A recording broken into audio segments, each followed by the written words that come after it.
Hello students, हमारा जो chapter चल रहा है living organisms and there surroundings, इसमें लास्ट में हमने देखा था कि जो लिविंग ऑर्गेनिजम्स है, लिविंग थिंग्स है, वो स्टिमुलाई को रिस्पॉन्ड करते हैं, अपने आसपास एनवायरनमेंट में जो चेंजेस होती हैं उसको रिस्पॉन्ड करते हैं।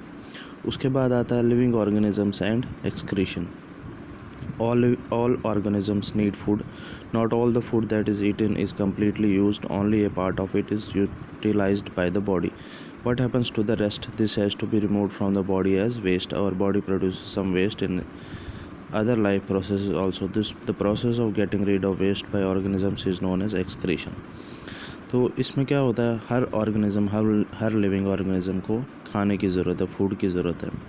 जो भी वो खाना खाते हैं सारा कम्प्लीटली यूज़ नहीं होता है। कुछ उसमें से जो होता है वो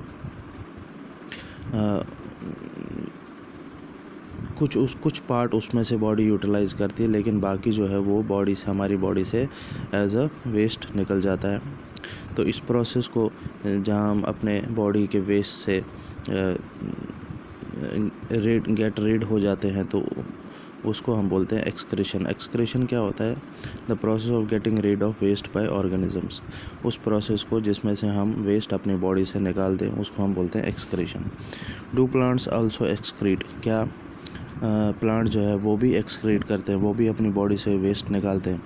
दे do but not as seen in animals. वो करते हैं लेकिन इंसानों या जानवरों की तरह नहीं। The mechanisms in plants are a little different. Some plants find it possible to store the waste products within their parts in a way that they do not harm the plant as a whole. तो जैसे animals में होता है excretion, वैसे ही plants में नहीं होता है, लेकिन प्लांट जो है कुछ वेस्ट जो है अपने अंदर ही उसको स्टोर करके रखते हैं, लेकिन इस तरह से कि वो सारे प्लांट को ख़राब ना कर दें। Some plants remove waste products as secretion. Excretion is another characteristic common to all organisms. तो एक्सक्रीशन जो प्रोसेस है ये भी हर ऑर्गेनिज़म में, हर लिविंग ऑर्गेनिज़म में एक कैरेक्टरिस्टिक के तौर पे हम देखते हैं। Do all organisms reproduce their own kind? क्या हर ऑर्गेनिज़म रिप्रोड्यूस करता है? क्या वो किसी को जन्म देता है, किसी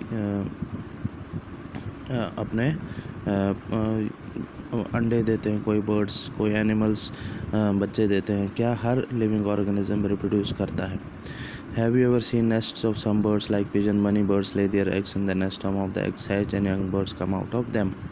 तो आपने देखा ही होगा पेड़ों पे जो घोंसले बनाते हैं चिड़िया परिंदे होते हैं, वो उसमें अपने अंडे देते हैं और उन्हीं अंडों में से कुछ यंग बर्ड जो होते हैं वो निकल कर आते हैं।